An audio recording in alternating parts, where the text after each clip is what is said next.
Okay, I think we are live. Yeah? We are live. Right. Well, Christ is risen. Truly is risen. We're still in the Paschal season. We certainly are. So, yeah. What's new? Yeah, What's we're new back since last time? again. We're back again. We said a week. Yeah. We delivered a week. And we've done it. We've done We're it. back again to burn leaf, Yeah. talk rubbish. Yeah. Drink ciders. Yes. drink coffee. And we've actually got a lot to talk about. Yeah. First things first, I think we need to give a huge shout out and thank you to our boy Philip Yeah. of Sweden, Yeah. who has very kindly sent us a pack of, I believe it's pronounced Greve, Okay. Gilbert Hamilton's Blanding, which is a Swedish, I think it's the most popular tobacco in Sweden. Right. So we're going to give that a try. What a hero. Yeah, absolute What a hero. legend for Absolute this, hero. Yeah. Huge thank you to our boy Philip over in Sweden. Yeah. You've been to London, right? Yeah, so had a big day in London yesterday for big Orthodox wedding. Yeah. So glory to God and many years to Jonathan and Absolutely. Madalena. Many years. Yeah, many years, man. Interesting. Whilst I was down there, I thought because I was working as well on Friday, so I thought I'll go down to the I'll go down to the old to the tobacconist, see if I can find a decent tobacconist to go and get some bits and bobs. Found a little place in Covent Garden called Cigar and Snuff. Cigar Segar. Yeah. And Snuff. Great little shop, lovely little shop. Some really cool stuff in there. They got loads of cigars, as you would expect. They got loads of nice pipes in there, loads of meerschaum. Picked up some tobaccos while I was there. They got a nice menu. So I think we're gonna have a go at smoking those on camera. I said I would do a little unboxing. I did already have it out. Thank you, bro. I can't help myself. But I did pick up last time. I picked up a new Near Church Warden. So give you guys a little sneaky peeky at that, and it is a whopper. It's a beast. It's a chunky boy. I'll be honest, I didn't really know what I was buying. I got no idea that it was going to be that big, but it's lovely. I'm really happy with it. Love the sandblasted finish. So it's like kind of rusticated, but you can still see the grain. Yeah. Just a nice finish. Everything about it's just nicely, neatly finished. Like the stem and the action into the stem is really nice with the mouthpiece. Yeah, it's great. I'm really happy with it. But it's definitely a 2-hour sesh pipe. It's huge. This is a beast. I don't know if it's coming through on there, but it's a whopper. It's a big boy. Yeah, it's a big old lad. So yeah, it'll serve me right for not really looking at what I'm buying, but I just saw a pretty pipe and thought, yeah, that's fine. Yeah, it's beautiful. Yeah, Papa needs a new church warden, and what a church warden! So yeah, I'm over the moon with that. Great buy. So I'll be packing and smoking. Yeah, that sounds like a good shout. So the three that we got from that I picked up for us from Cigar and Snuff, we've got a classic English, which is Virginia and Oriental Latakia. Yeah. So that's definitely got the the Gareth Hogarth. It's got a real squadron leader. Squadron leader. That's it. Yeah, for sure. Yeah. Very nice. That smells enticing. Picked up a Cabbage blend, which is this one. Again, another ribbon cut. This is the one with the. Beg your pardon. No, not a ribbon cut. It's coins. Yeah. It's a coin cut, yeah. That's vapor. Good. Vapor, yeah, got some nice Parikh in there. Lovely, got classic floral. vapor smell. Yeah, a little bit floral, but got the fruit and the wine. Yeah. Lovely, beautiful, yeah. And then this was the real wild card, because I picked this up thinking like, English flake, it's going to be something like a Best Brown or a Bob's Chocolate or something like that. And I took one sniffer like, ooh, that's not what I was expecting. It's an unusual scent. It definitely. really is. It's like Lakeland. Yeah. It's got that perfume. Yeah. A little bit fruity. Yeah. Stings the nostrils. In a good way. Beautiful. So yeah, I think I'm gonna rub a bit of the old the English flake. English flake. Yeah. I'm gonna try out the blanding. Yes. Yeah. I'm gonna pack that up in the old Sistina, For Bent sure. Acorn, which I've been For sure. smoking a lot lately. So yeah, and that's been pretty much it this weekend. A busy weekend. We've got a bank holiday, so it's Right, yeah. so lots to try and pack in. No pun intended. But yeah, it's good. But yeah, it was just interesting, like being down in London and finding like a nice little old world, old England kind of shop. That was really nice. It was good to. That is nice, yeah. It was good to see. It was good to be around. So, and in terms of like stuff that we're going to want to cover today, I mean, like you've been back on with JRRT, right? Yeah, so I've been looking at one of his essays. It's what I think is one of his most famous essays, probably the most famous essay, really, which is on fairy stories. Yeah. By Tolkien, which is really all about. I mean, when I mentioned it to Scott of Greenwood, Yeah. he mentioned how it was a great essay, Yeah. and I think really what Tolkien is getting at is really what Scott's trying to do. Scott's mission about like the re-enchantment of the mind, particularly like the English mind, Storytelling, exactly, mythology, and yeah, that's good. And I thought I've managed to get a bit of time to catch a film this week. You have too as well, so I thought that might be nice to have a chat about. So just on the topic of films, I think we've sort of just spoken a little bit about maybe having a sort of a second side project, but maybe looking at films and reviewing, and maybe make this kind of a separate thing to the Pipecast, or maybe we kind of cross them over a little bit. So I think it'd be interesting to see where that takes us. Yeah, we've been talking about that because we're both kind of, we like our films. We like to talk about them. Look for the the symbology, and like the storytelling, and so that is something that we've been talking about doing, and it's something I'm definitely interested in. Yeah, that sounds good. So what? Evil Dead. It's Evil Dead Awakens. I saw the new Evil Dead, which is Evil Dead Rise. Evil Dead Rise. By the way, Philip, this straight away when I lit this up, very sweet, which is the Virginia, Sweet Virginia. This, by the way, it's got Virginia, Burleys, and Orientals. On the light up, and it lit up very easily. I got the Virginia straight away. Yeah. Not getting much of the Burley or Orientals at the minute, but we'll see how it goes. Yeah. Philip mentioned that this is not particularly popular outside of Sweden, but I can't see why. Yeah, is it just that they don't get picked up as much on from distributors, or they don't have a distributor? I wonder, or I don't know. I've definitely not seen it in any of the tobacco, our regular haunts smoking. So maybe that's something that we could, some feedback. I actually could be. I might say that there was Parikh in this if I didn't know better. Yeah. I don't know if it's because I've been smoking Parikh in this pipe. Right, yeah. You kind of ghosted a little bit. Yeah. And what are you smoking it in? It's in the Savinelli Sistina, little bent acorn. Lovely. Rusticated. Yeah. It's very sweet, but it's got the spice to it, and I don't know if that is coming from some ghosting. But absolutely lovely, and I'm interested in exploring it. Thank you very much again, Philip. It's beautiful. That's good. Yeah. So I'm gonna get packing in a sec. So tell us a bit about the film then. H. How was it? What was it about? Yeah. So I caught the new Evil Dead, and I've been a fan for a long time of the series. I'm a Bruce Campbell fan. I like his work. Yeah. So I saw the 1981 Evil Dead. Yeah. Years and years ago.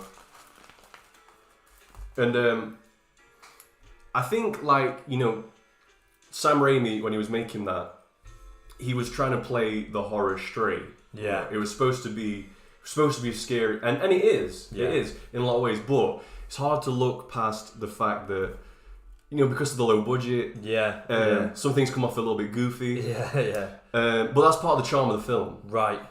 But then in 2013, Evil Dead got remade by, I can't remember the guy's name. It's a Spanish name. Yeah. But It's not Pedro Almodovar, is it? It wasn't him. No. I think it's something Alvarez, I want to say. Okay. But he, took the film and he took the budget that he could work with, and he like played the whole thing really straight. Yeah. And it's an excellent horror movie. Yeah. It's terrifying. It's just an assault on the viewer, basically. It's kind of stood the test of time. Yeah. Yeah. And then Evil Dead Rise came out recently. Yeah. Which was done by another director. I think his name is Lee Cronin. Okay. Irish guy. Irish, yeah. Who made a film called The Hole in the Ground. Okay. Which is a good movie. It's a good horror movie. It's about like a fae folk, changeling kind of storyline. Right. I won't give too much away, but it's good. But anyway, he did this Evil Dead. And I'm going to say, it was a decent film. It was good. I wasn't blown away by it. Yeah. I think that it overused some tropes. Even within the same film, it kind of overused some tropes that were a little bit too... What's the word? A little bit too predictable and whatnot. Right. But I think really what the film was, what I took from it, was that it's a commentary on families. Okay. So the main plot being that there's a family. So the main difference of this film is it doesn't take place in the cabin in the woods. It takes place in an apartment building, I think in New York.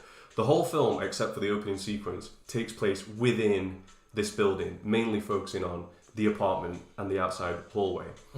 So there's a mother, she's got two sort of like teenage kids and then one young girl.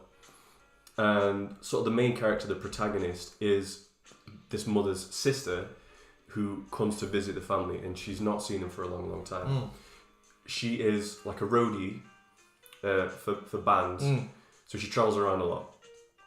And she's pregnant. Spoilers, by the way. Spoilers. So she's pregnant, but it's by a guy that she's not with. It's just someone that she had this casual encounter with. And the father of the family is missing. It's like revealed that he's left for unspecified reasons quite recently. The sister didn't know about it. And things have been going bad for the family since. Obviously, they find the Necronomicon. It gets read from. The demons get unleashed, and the mother gets possessed. That's classic Evil Dead stuff. Yeah. But it seemed like the main theme of the movie was about protecting the unborn life that the sister was carrying. So unintentionally based?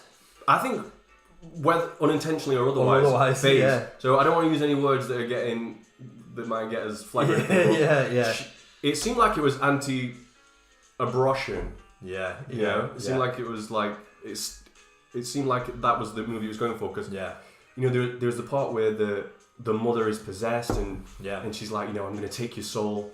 I can smell two souls. I'm going to take that soul too. Wow. And it was and it seemed like the main thing was protecting this unborn child. Yeah. And I don't want to give away the climax, even though I didn't think it was all that great. But I think there's also a commentary on there's this cramped. They're sort of living in a cramped apartment. They're sort of living on top of each other, and something happens to the characters that like visually displays kind of what happens when like the pathologies that like occur between people, families that are sort of on top of each other.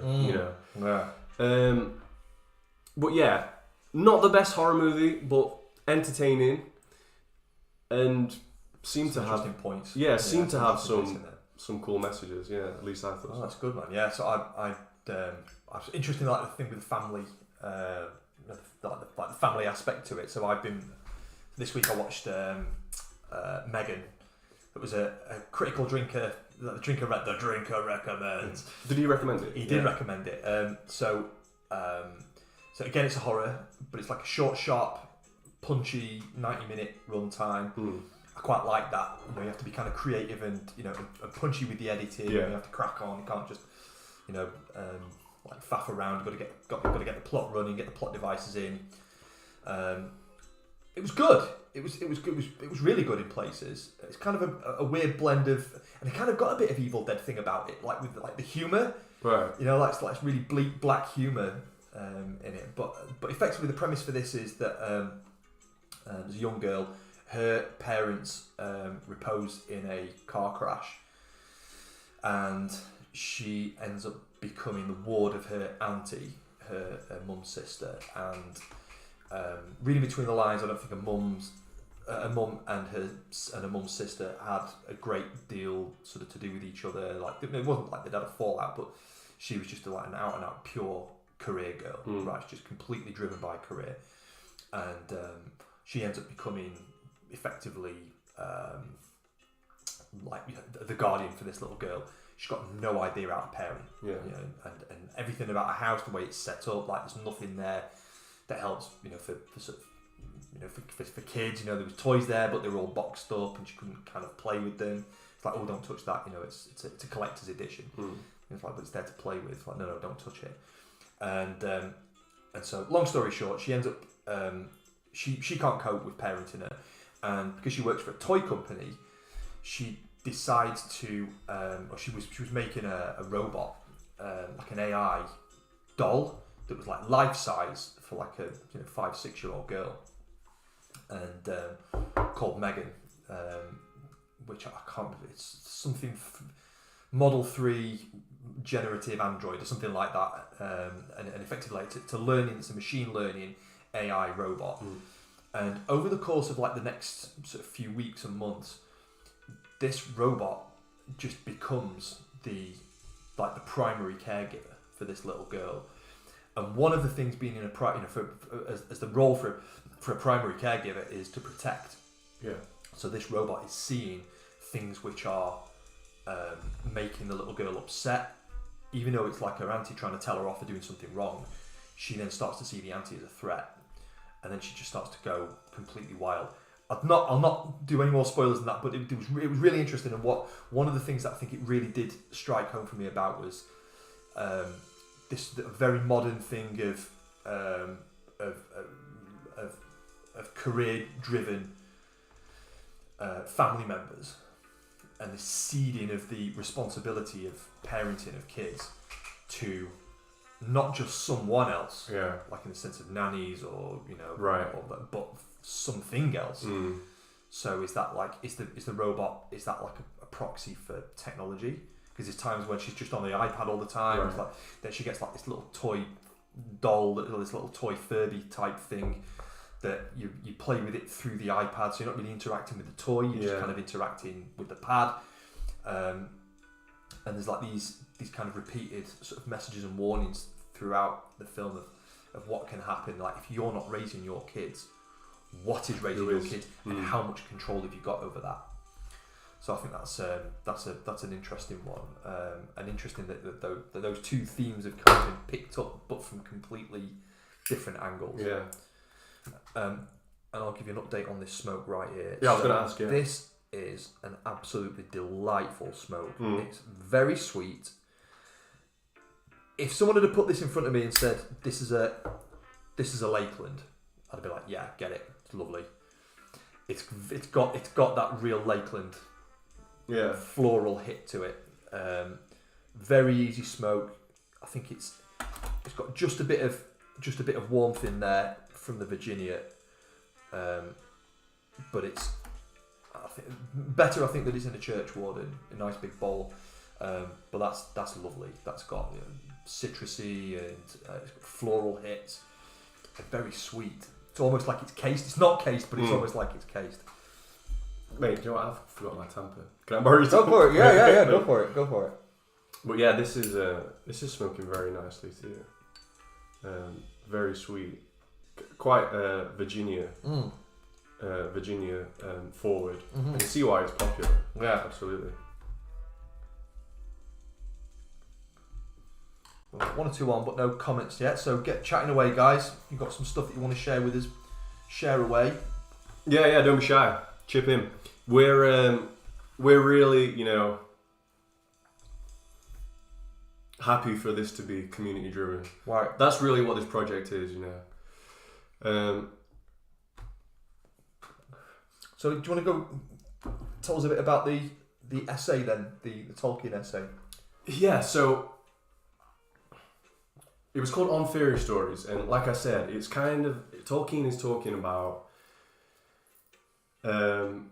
re-enchanting the mind kind of thing, and he's talking about like the functions of fairy stories, and he separates fairy stories from what he calls like beast stories, which are, you know, sort of like Aesop's fables where animals are interacting with each other, and sci-fi. And he says that fairy stories take place in a specific kind of world, and we all know what that world is like. It makes sense to us as soon as we see it, you know, like, you know, fairies live under the toadstools, and the witch there's a witch in the woods. Be careful of the woods because there's a witch in the woods, and you know, all those rules just make sense to us. You know, like when it's bedtime and the kids are on each side and we've got the book open, we enter that world and we all know the rules. That's fairy world. And it's the world that Lord of the Rings and The Hobbit take place in. And one of the functions, which I think we can all relate to straight off of the fairy story, is that it is a form of escapism. It takes us out of the. He says something like, "It wouldn't do for the prisoner to focus on the bars and the wardens the whole time." So this, you know, the idea that it's good for us to have this bit of escapism. But the other thing is that the thing about the fairy story is that it captures cosmic patterns, and relays them to us in a mythopoetic way. It doesn't spell things out like literally, but these like patterns are captured within the story, and like we imbibe it from the story. And he says that fairy stories end not in catastrophe but eucatastrophe. So they end in a happy ending, they end in a resolution. And he says, and perhaps it's slightly unfortunate language, but I'm not going to quote him, but he says that the fairy story of fairy stories is the Gospels, which ends in the ultimate eucatastrophe, which is the death and resurrection of Christ. That is the eucatastrophe to end all eucatastrophes. And so really it's about, because we live we grow up steeped in such scientific, materialist modes of thinking. Reductivist. Exactly. And we've grown up in it, and our parents grew up in it, and their parents grew up in it, and we've lost the sense of enchantment. Like we're like fish in water. We don't see that we reduce everything to matter. But a lot of the times we don't act like that's all that matters. So just to give an example, like I'm wearing a Hendrix shirt. So I could take two guitars. I could take the guitar that Hendrix played with his own fingers strung up the wrong way and playing left-handed, or I can make an exact copy of that guitar. Which one are you gonna want? You're gonna want the one that's imbued with this spirit of Hendrix, right? I've heard before the phrase, you know, when you go into a church, there's all these prayers on the walls. Right, exactly. And that the church. You step into the church. Thank you, man. You stepped into a place kind of outside space and time. And we act like that. You immediately act like that. Like it's like the liturgy, especially. You know, and this sense of time when we say we magnify by two comings, the coming that's already been, and the next one to come. But like it's happening, and has happened, and is going to happen again. Exactly. But it's all in one time. It tries to sort of analogize, you know, like this flattening of the time curve, you know, the way that God sees time, the way that God perceives time. That's a good point, yeah. But to go back to that point, it's like I go to, you know, like if I travel, I like, you know, take a look at the cathedral and wherever I am, and I quite frequently go inside Sheffield Cathedral. And there's usually a lot of people in there. Now, I don't believe, based on what I know about English demographics, that all of those people are Christians. Yeah. But they act as if they are, kind of. Like, Yeah. no one's in there running around shouting. Everyone's kind of like, it's like a hallowed place. Good health, brother. Yeah, I salute. New tankard. Yes, yeah, Dion got me this new tankard, a new pewter tankard. It's Sheffield pewter. It's nice and sturdy. It's another chunk. It's another chonker. Yeah. And I'm going to give it its maiden for me drink. So we're back on the ciders again. Yeah. The weather seems right for it. It was nice and sunny earlier, but the rain has come out. It has, and we were warned. Yeah, we were warned. This we've had a day and a half of sunshine. That's God saying to us, that's plenty enough for you, son. That's it's back to normal service. So I'm just going to keep a check on the live chat. Messaging guys if you've got stuff. I think we've got George on with us. So hi George. Welcome, George. Glad you could make it. Yeah, thank you.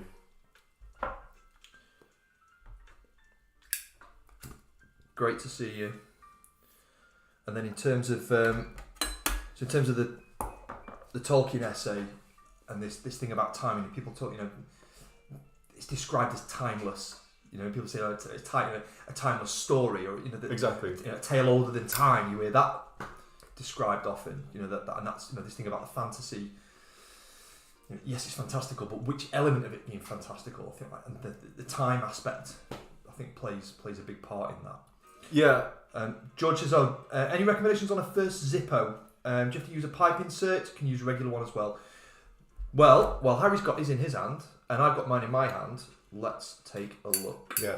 So, Harry just uses a standard one, and does an absolute pile driver, and just gets it straight in there, which is what I should have been doing. I should have been much more manly about it, and that's the difference between me and Harry. Is that Harry is a real man, and I'm a bit of a fanny.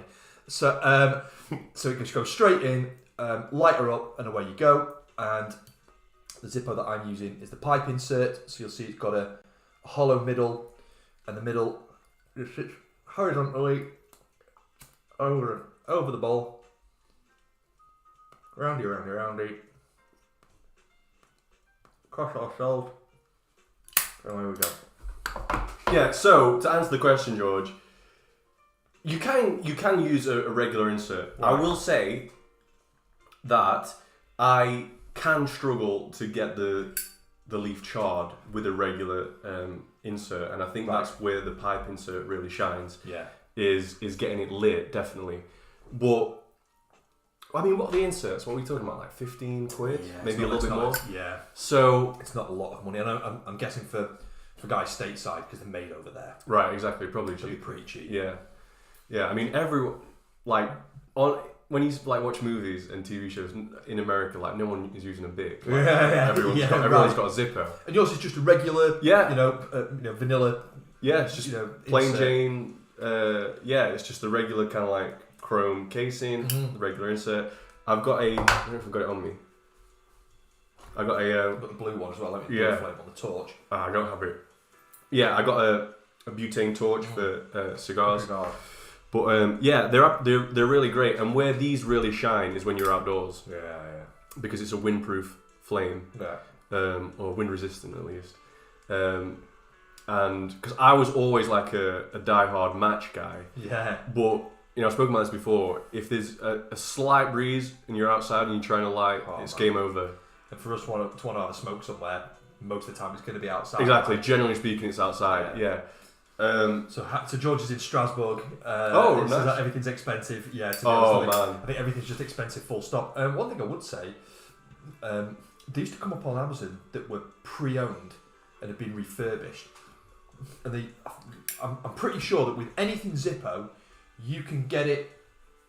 If you've got a problem with it, you can send it back to Zippo and they will fix it, as long as it's not been abused. Yeah. If something's worn out, they're lifetime warranted. They'll just fix it. So often you just find stuff that's been sent back. They've refurbished it. Sometimes they just get them a new one, just for the hassle if they're taking it back to the shop and the shop's just sent it back and they just need to turn it round for a new one. So you can get them really cheap. I was seeing just the pipe inserts coming up at like £7 or £8 Wow. second Yeah. hand. You know, you can pick them up. So that's pretty good. So George is just asking about Briars. Yeah, so just for you, George. So this is my new near up church warden, and in that I've got the English flake that I picked up from a little tobacconist in Covent Garden. And Harry, you've got your trusty Sav. Yeah, Savinelli Sistina after Sistine Chapel. It's got like a nice acorn or like brandy snifter kind of shape. Really enjoying this lately.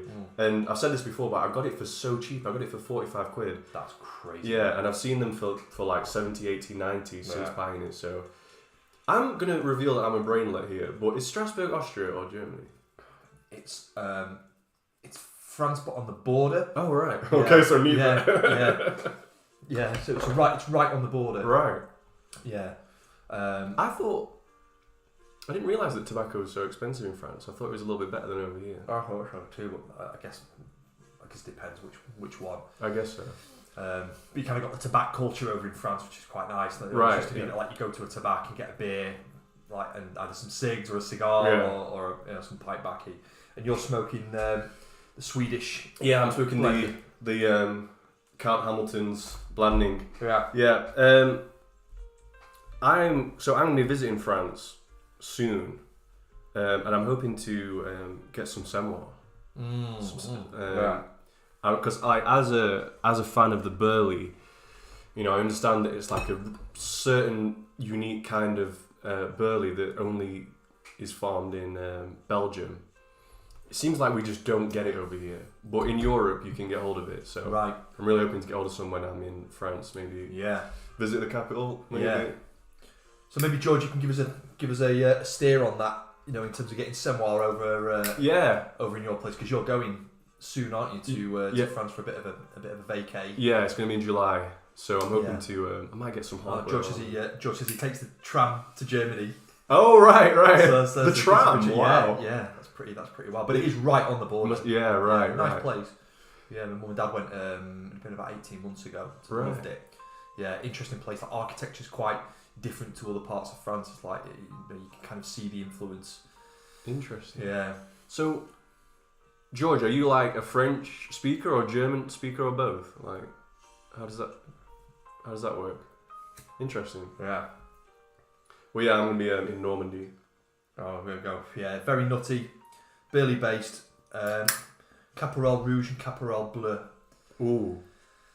Thanks for the tip. Yeah, George. thank you. That sounds right up my street. Exactly what I wanted. I'll send you some pennies. Yeah, I'll send you some euros. You can bring some back.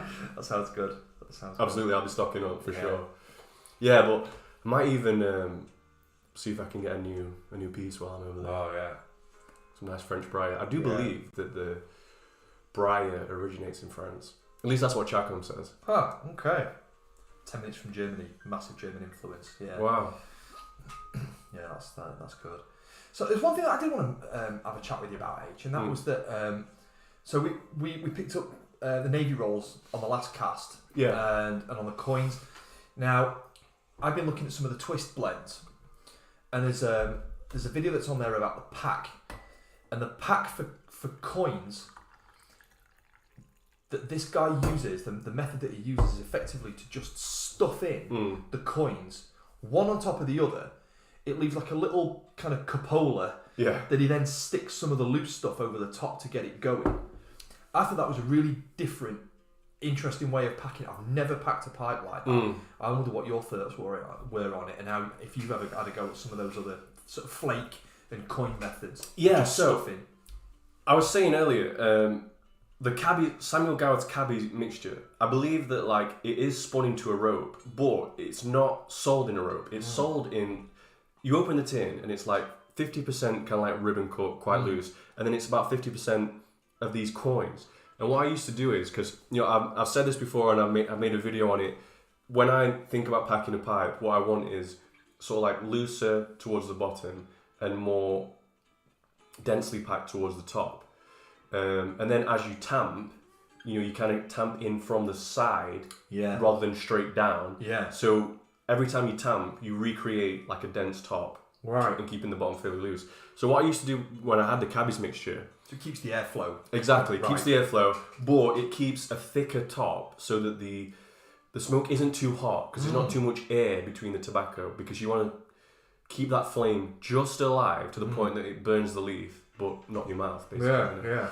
So what I used to do is I used to fill the bottom with the loose ribbon until it was kind of like, just spongy. Yeah. And then I would take coins and I would just stack coins on top and just give it a light press in. Yeah. And the coins just are a ready-made, dense, little plug. Yeah. That it takes a little bit of effort to get it lit, but once it's going, you're golden. Good, yeah. And I do that with the rope to like the black twist and I cut off some coins and I rub out the coins, and then I'll pack it with the rubbed out rope. But then I'll cut off a coin that I just put in whole and light that up, and I just find that it always smokes well when I do that. Man, that's great. I'll see if I can find the video. Yeah. It was the same guy that had done a video on lighting.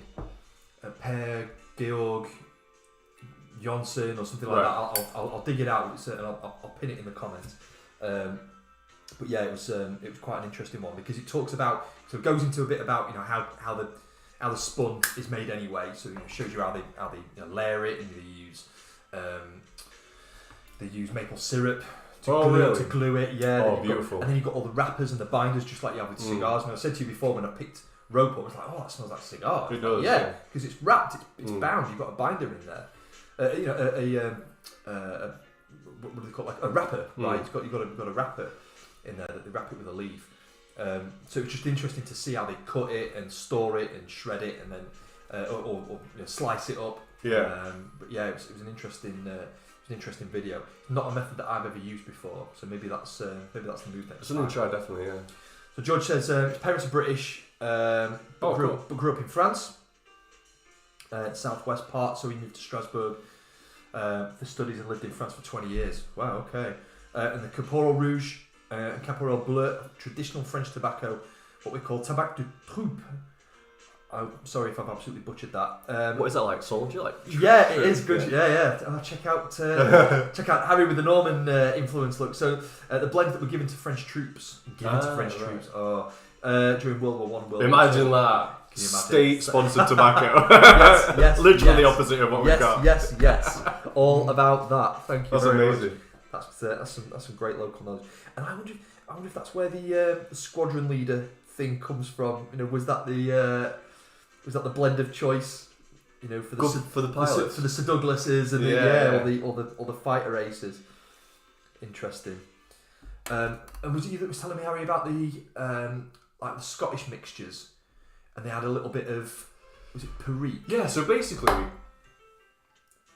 a Scottish mixture is an English mixture. So you've got your Virginia, Orientals, Latakia, but with a bit of Parikh in it, which I've not really had a chance to smoke anything like that. But I don't know if you've come across this, but I'm looking at Seattle Pipe Club over in America. That seems to be something they do. So their flagship blend is plum pudding, and by the sounds of it, it sounds like a Scottish mixture. It's an English mixture with some Parikh in there.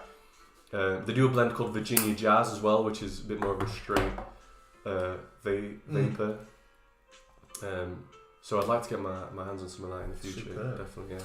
So we've got Joshua Elderman with us. Flakes and coins I like to fold and stuff. Put a little bit of loose on top as tinder to get it going. Yeah. Do you know? I just think that's a good technique anyway. Absolutely. Do you know what I mean? Whatever you're packing, I tend to do that. You want some tinder on there? Yeah, definitely.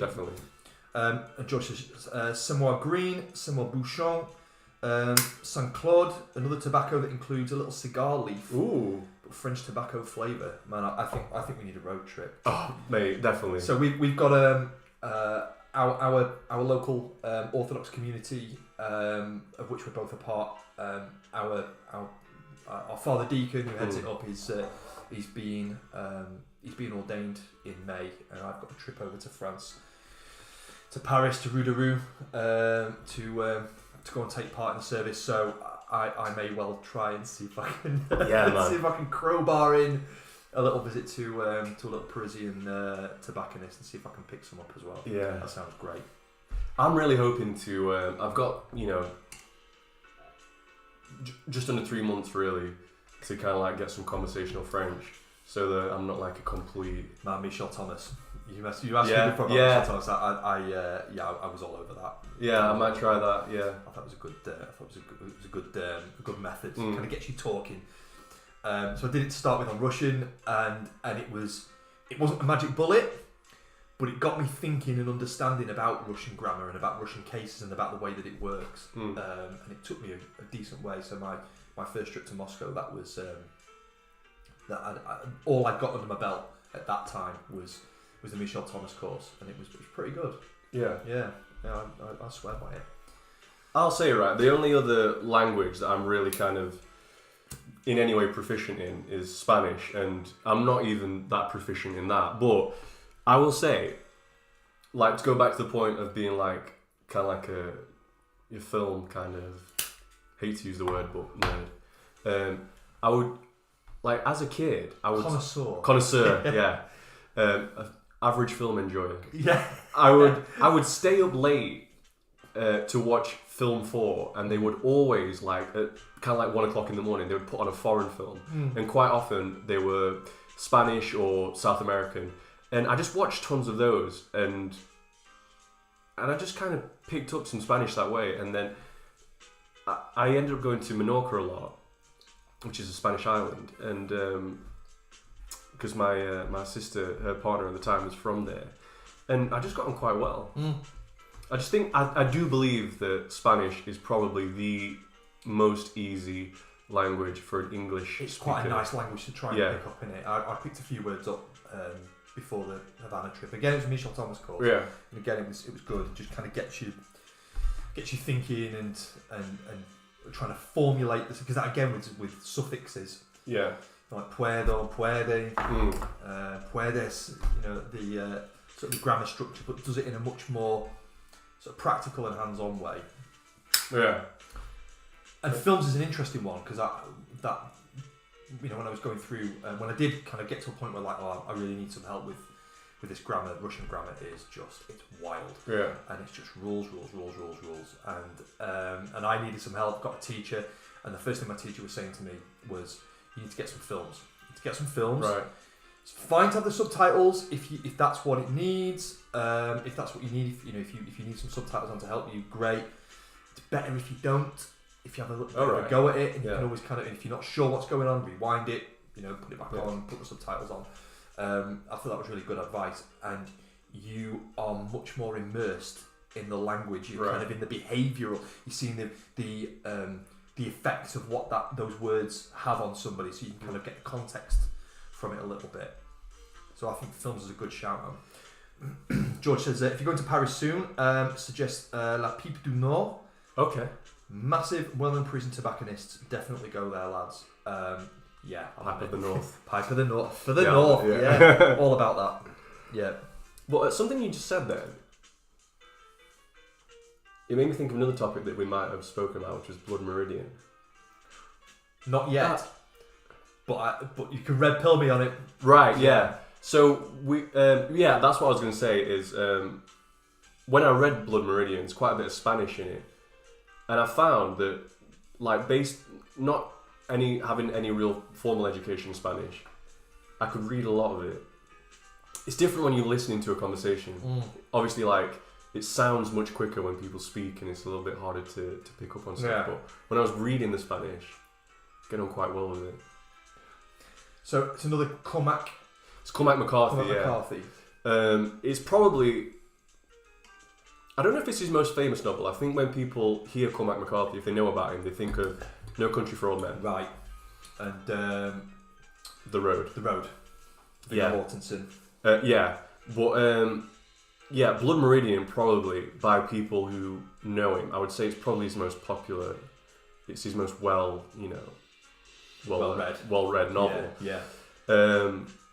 And I've read it a couple of times. Like my copy, I didn't bring it in. I was going to bring it in, but it's like dog-eared and battered. They're the best ones, aren't they? Yeah. That book has been with me to Latvia. It's been with me to Cyprus. Yeah. It's been with me to Spain, and I've read it. I've read it more than once, and I still don't know if I fully understand it. But and I don't want to give too much away. But it's So what's the rundown? The premise. So the main premise is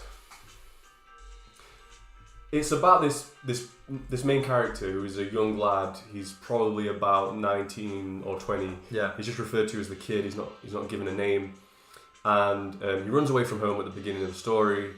No money, no education, can't read or write. Yeah. And he's just immediately immersed into like a world of violence. Like that's just how he gets by. That's just like the currency of the realm is violence. You know, like knife fights and gun fights and anyway he so like the backdrop of the story is that it's prior to the American Civil War. America and Mexico are just constantly having these border skirmishes. Yeah.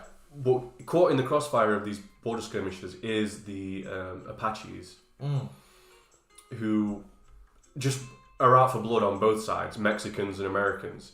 And the Apaches just had a reputation for being like particularly ruthless and brutal. Yeah. So the Mexican government is just like, you know, money for Apache scalps. Like whoever, any and all takers. If you can bring Apache scalps, who will pay you for it. Yeah. And the boy falls in with a gang, the Glanton gang, which is a real gang led by a guy named Glanton. I can't remember his first name. Not much is known about him, so the account is obviously like heavily fictionalized. Yeah. But the boy, and it's just, you know, without giving anything away, it's just relentless. Just moving from town to town, just relentless. Yeah. Violence against men, women, and children. It's really bleak, as is, you know, kind of like the style of Comet McCarthy, like all of his novels kind of. Good for a laugh. Yeah, exactly, yeah. Probably cheer you up, feel good novel. Yeah, it's feel good stuff, yeah. But like not the main character, but like sort of like the standout character is this guy called the Judge, who travels with the gang, and he's like described as this huge, like Hulk of a man, like he's massive, he's tall, completely hairless as well. No hair on his body, no eyebrows, no beard, no hair on his head, no body hair, and he's just like he's physically dominant. He's like he's strong, but he's also kind of like supernaturally intelligent as well. Like he has knowledge of philosophy, like deep practical knowledge of science. Like there's a story. There's like a bit in the story where these guys are on the, maybe spoiling it a bit, but these guys are on the run from the Apaches. They're like they're days behind, but they're tracking them down. Yeah. And they've got no gunpowder, and he makes gunpowder out of human piss and saltpeter, and bat guano. And so it's like MacGyver. Yeah, basically, but yeah, I mean, I can't say a lot more without. Interesting about Comet McCarthy, that he's like, would you kind of class him as an antagonist, the Judge? And would you class Anton Chigurh as an antagonist? I guess he kind of is, but like both of those characters, because I've not read. I want to say Red Dead Redemption. It's not Blood Meridian. Blood Meridian. I've not read Blood Meridian, but you know, a big fan of No Country, and you know, Anton Chigurh is described as a man with no sense of humour. Right. And it's a complete lack, and his lack, it's like a lack of, like a banter or a lack of like personality. You know, he's got a very strange, odd personality. And all rules and no exceptions. You know, this is how it's got to be. You know, toss the coin. These are the rules. You do this or you don't do that, and then therefore this happens. So this sense of fate. Interesting how he uses like no body hair, no eye, as a lack to set him apart from the other characters and to kind of give him an impending sense of dread about the character. Yeah. That reminds me kind of, you know, like the first thing that God does in Genesis when he kicks out Adam and Eve is like he gives them garments of skin, animal furs, basically, like this layer of protection between the world and you know, and themselves. And the judge doesn't have, I guess, this gauntlet of skin. Maybe that's what the Right, hero is. right. You think like the judge as well, and you think like the judge of all. Right. That's what He's like the I mean, he I guess he's the judge of like an angel. Yeah, an avenging angel. More of a demon.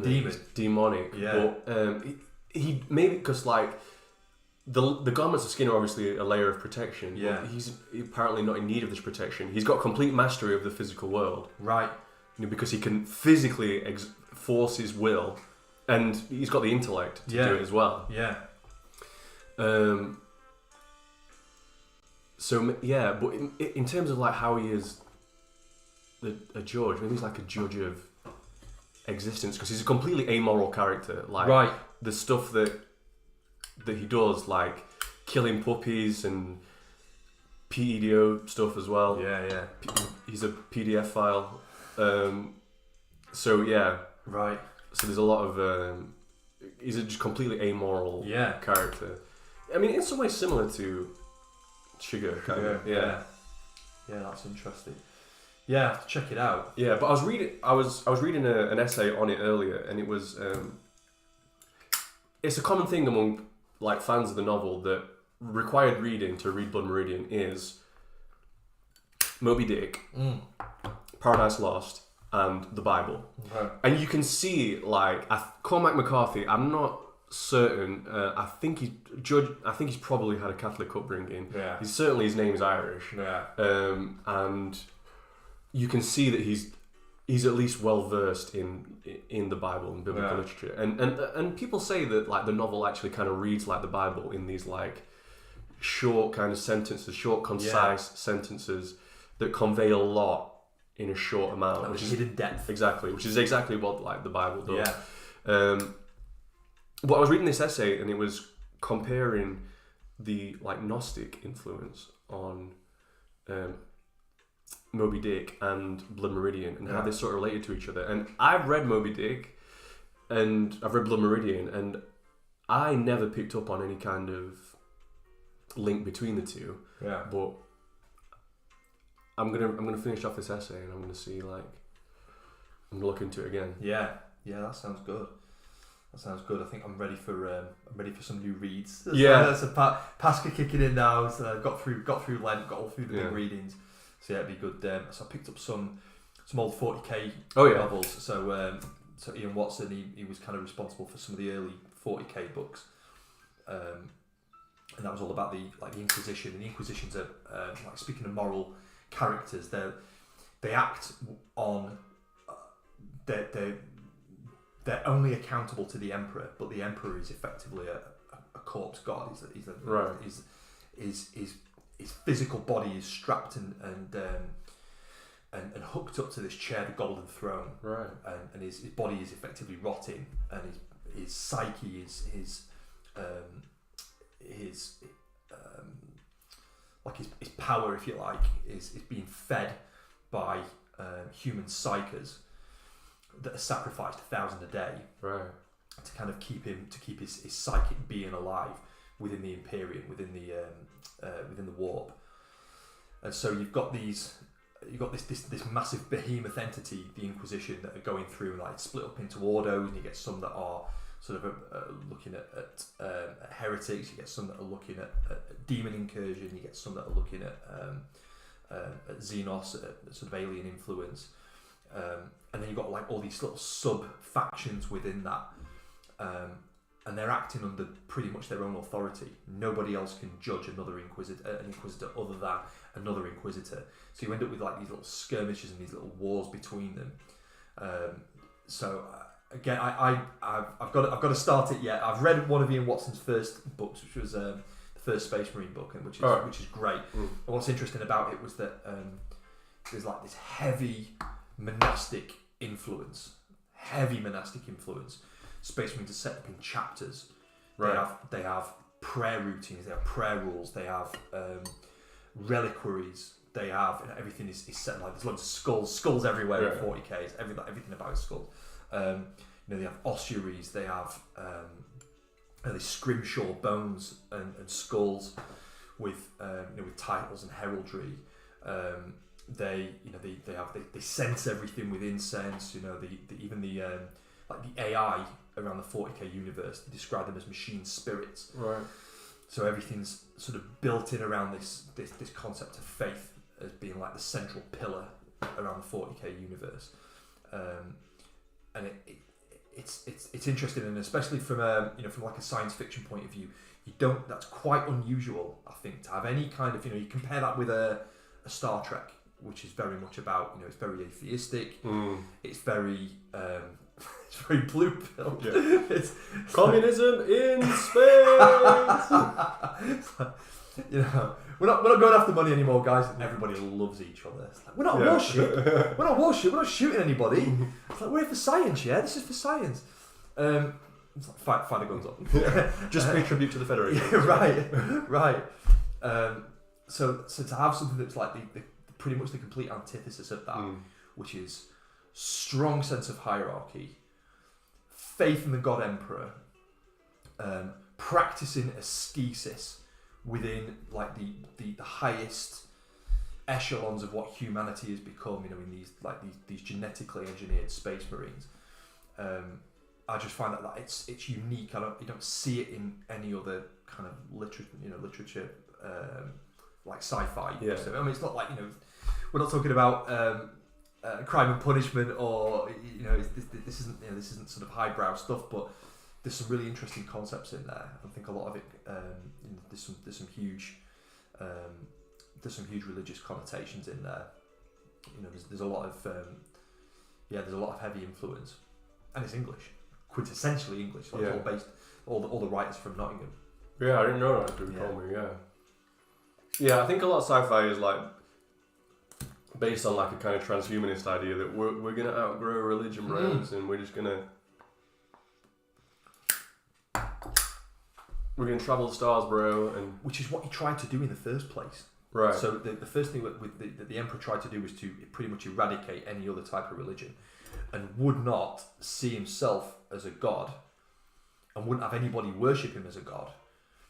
But it's only when he effectively sacrifices himself. Right. Yeah.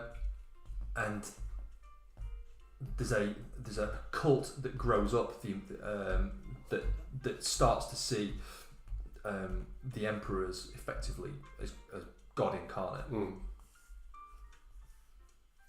Interesting. How's your smoke going?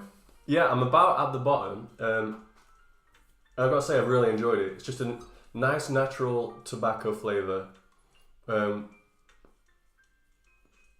It's had a bit of like what I would say is characteristic of Parikh spice to it, and I don't know if that's some ghost. So probably I'd like to come back to this in a different pipe, maybe a cob or a clay,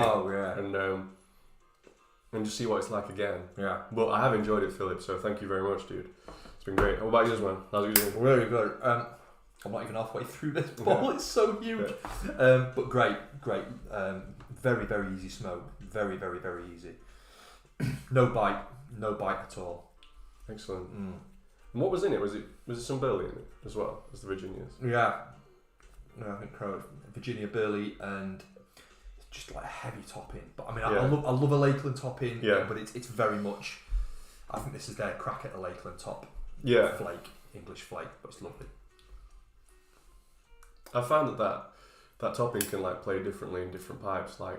So one thing that I really enjoyed, and I picked it up for the first time at the Black Swan in Scarborough or Whitby. It was one or the other.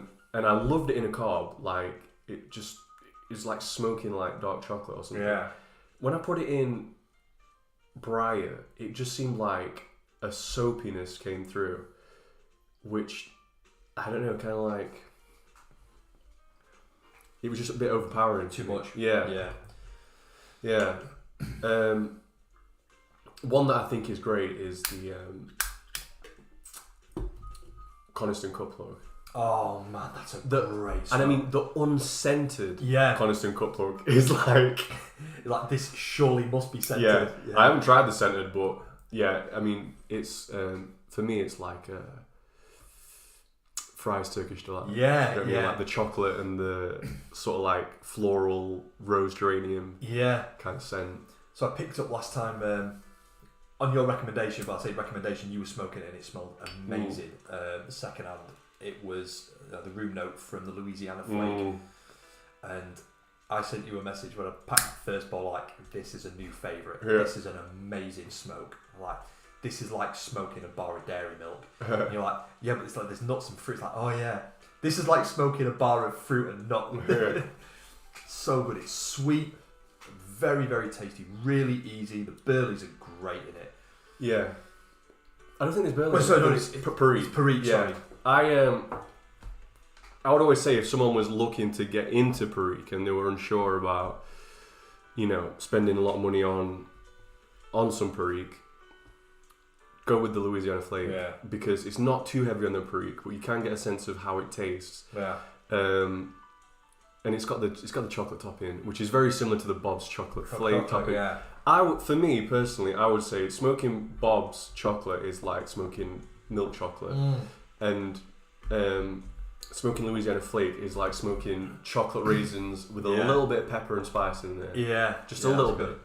It's nice, but like I said, ever since Anthony mentioned the Beast, it just primed me to one Parikh, and I've been smoking the Deluxe Navy Rolls since I got them. Lovely, great smoke that. The one thing I would say is that it seems to have gone much quicker than my other tobaccos have.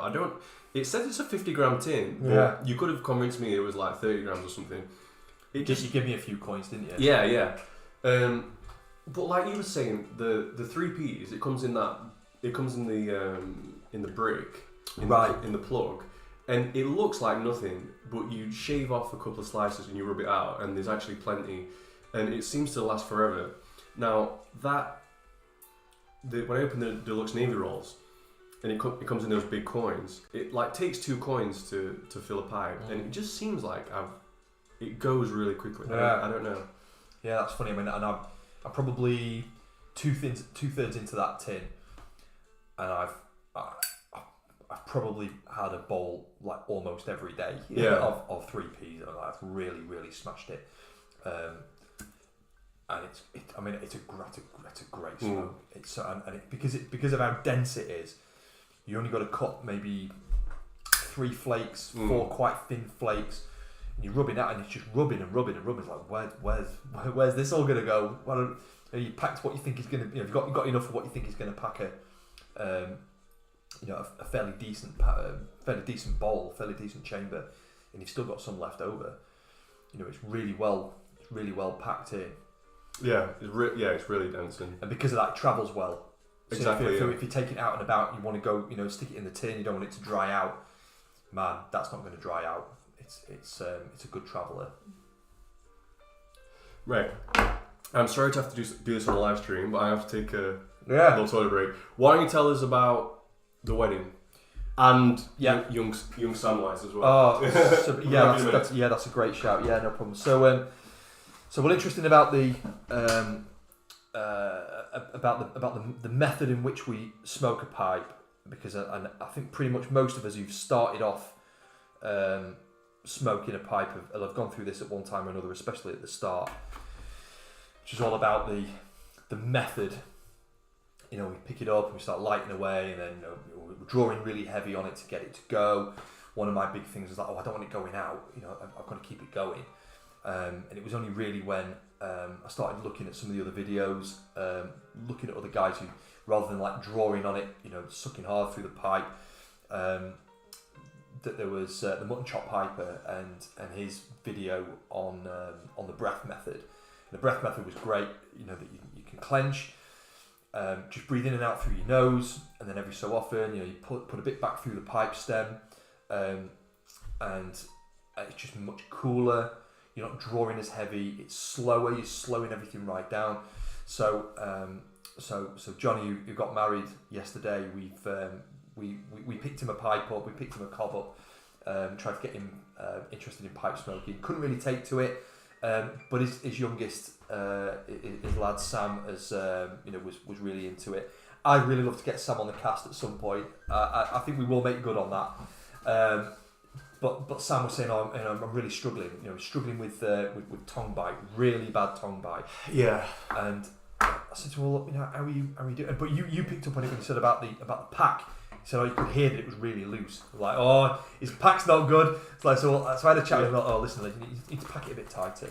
Pack it a bit tighter. He's like, yeah, but I've got a pullada on it then. It's like, well, you haven't. But he's like, yeah. I was like, right, okay, don't do that. So I saw him yesterday. I'm like, right, don't do that. Put it in your mouth. Seal your mouth around it, breathe in and out through your nose, and let it go in and out gently. And he says, it's like you changed everything. That's so much better. So I'm gonna put a link up to Mutton Chop Piper's breath method video because I've not seen one better. I'm sure there are some really good ones out there, but that was one that I sent to Sam. It's just a really good, well described breath method video. Philip, first of all, great to see you on the cast.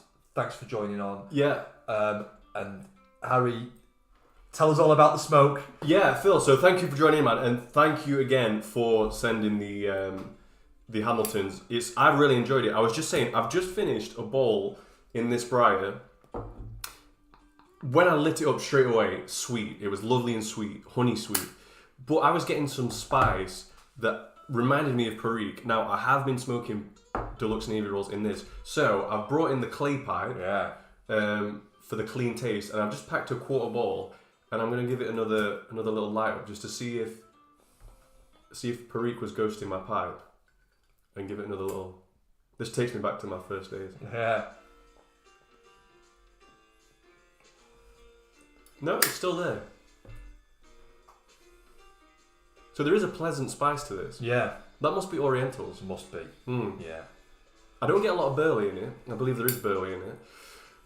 I'm getting the sweet Virginias, and I'm getting the spice off the Orientals. If you gave me this blind, I would say it was a Parikh. Yeah. That's interesting. Well, yeah, that's lovely. Thank you, Philip. And we're going to split this. Very, very, very, very graciously accepted. Thank you so much. And I'll run through this quickly, I'm sure. Because it's a lovely Parikh kind of taste to it. Yeah, and like I was saying, I'm not surprised that it's popular. And well, we were surprised that it's just not popular here. Right, yeah. You've got like wall-to-wall Nordin and Stockerby and exactly. I guess Peterson as well. So yeah. Danish, but like Scandinavian tobaccos. But not so much the Hamilton, which is interesting. Yeah, I believe it is Swedish Tobacco Group as well. That do Petersons in. Yeah. So good to know that your Sam's not ghosting then. Yeah, exactly. Yeah, I've never really had problems with ghosting before. I mean, we've said it before. I do believe that the whole ghosting issue is a bit overrated. I think when you're talking about like the Cavendish-based aromatics that are really strongly topped with like cherry and vanilla and whatnot, that's probably an issue. You're probably going to get some cherry in the next bowl, but I do think for pretty much most other blends, it's really not an issue. Yeah. But the thing about clay is that it just doesn't ghost. I would like to get a clay church warden. Yeah. Like a proper 17th century tavern pipe. Yeah. So just going back to the breath method, and the problem with tongue bite. Yeah. I mean, we've all had tongue bite at one time. I dare say even experienced pipers. You've had a couple of drinks. Things are starting to loosen up a bit. You're handing away on a bowl. You wake up in the morning and think, oh bloody hell! I was really going hammer and tongs at that. But that techniques of Phil saying about it takes long sips but tries to take it slow. I think that's a major key in it. It's like not too much and certainly not too fast. Yeah, definitely. I mean, I do think one of the main problems is that people's only kind of experience of smoking typically is cigarettes, either smoking cigarettes or watching people smoke cigarettes, and you take a big drag and then you blow out a lot of smoke, and that's not what pipe smoking is. Pipe smoking is about the least effort to get the smoke out, and you shouldn't think of the stem as a straw where you go. It's it's just the channel by which the smoke gets to you. Right. Through your natural breath patterns. Yeah. So like a big inhale through the nose. Yeah. And that'll gently drag in the smoke into the mouth. And if you need to kind of, get it going again, that's fine. If it starts to kind of go out a little bit, you can give it a couple of good tugs to get it up and running. Yeah, and I don't go from start to finish doing completely breath method. And like we said before, it's an idiosyncratic thing. Everyone comes up with their own ways, and that's fine as long as you're enjoying it. As long as you're not getting by and you're enjoying it, that's right for you. And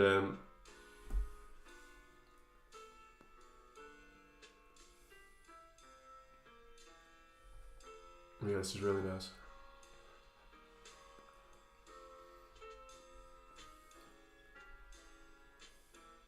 Good. Clays are good. I mean, the major downside is that they're not comfortable in the mouth, the way that like a regular stem would be. Now, I wondered if you've got some the stuff that they put around cable, some heat shrink. If you've got a bit of heat shrink on that as a softie. People do, like, they kind of like wrap, like jute twine around it and stuff like that. I find that gets soggy though. Correct. Some people put like a bit of varnish on the end, but it's the fact that it's a round shape, and it's right, and it's hard to obviously, like, if you can Google pictures of like skulls from like sailors that smoke clay pipes, and they've got this hole there in their teeth, where they've been clenching it, just wearing away their teeth over time. In the if you've seen it, to go back to films, Willem Dafoe in The Lighthouse, he's got a little clay pipe. Right, yeah, right. That's a weird film, Robert Eggers. Robert Eggers, yeah. But I've liked his stuff. I mean, he did The Lighthouse. Yeah. He did The Witch. Yes. And he did. I love thee well, my lass. I love thee marvellous well. But that was a great film. They really got the authentic witch. All I can think is how much backy is round that plantation. Yeah. But But she curses it. Right. Curses the crops. That's like a traditional thing. Like the crop's gone bad. Witchcraft. Like Jacinda Ardern. Yeah, exactly. Yeah. No, I'm not going to say that. I got into trouble last time. I'm not saying that. We can't criticise Jacinda Ardern. No. All hell Jacinda. But like, there wasn't any goofy, like, green skin, pointy hat, wart on the nose, but it was like proper, like, witchcraft, like the way that it would have been, and they played it straight, and it was a great movie though. I've watched it a few times. Yeah, it's good. And then obviously did The Northman. That's the Northman, yeah. The Northman, that was good, yeah. That was his first non-A24 film, but it had real A24 vibes. Yeah, for sure.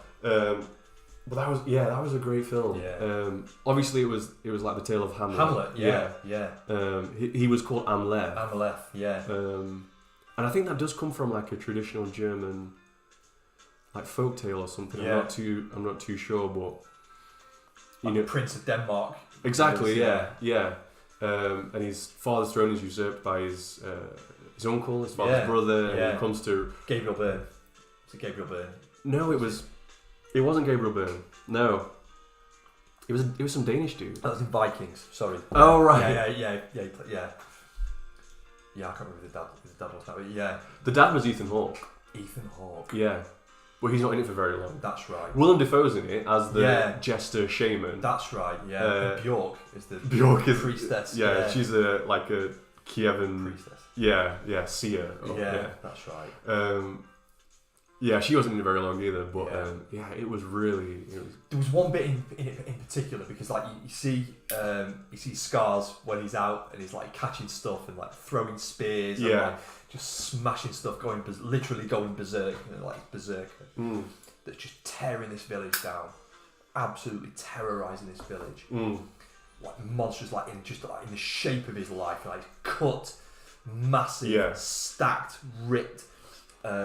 bro, what are you gonna do if you're some like Kievan peasant and Alexander Skarsgård shows up? What are you gonna do? Yeah, yeah. And it was exactly that for all this this physical imposing prowess that they got, the minute that stuff started going sideways, and they looked at the Christians and how they were praying and said, "Oh, the followers of this corpse, God, they're not scared of death. Right? Yeah. What are we going to do with them?" They were unnerved. Yeah. They didn't know what to do with them. Yeah.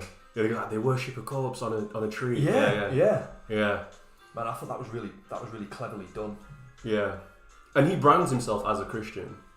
Oh, really? Yeah, to get into right his uncle's village. That's right. Sorry, yes, that's right. Yeah. And yeah, it was like, like he spent like 15 years turning himself into the perfect like revenge machine to get his uncle back.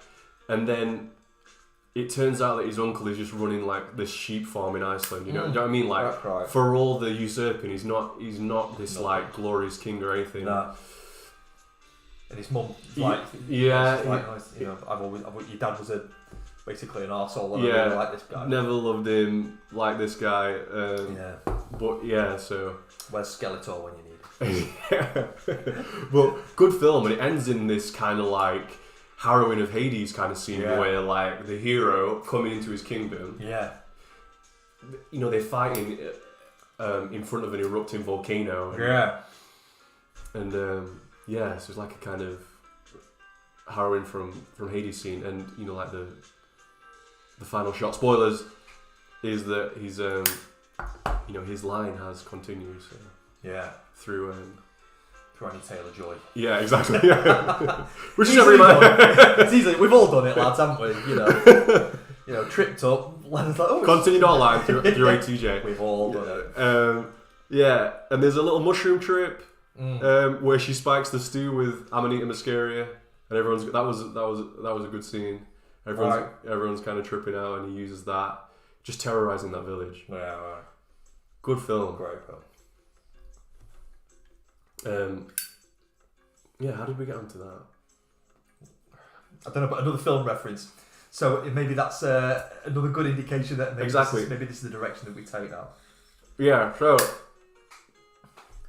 if people are listening in, let us know what you think about the little film side project. Yeah. If that's something you'd be interested in. Definitely something we're interested in doing. Yeah.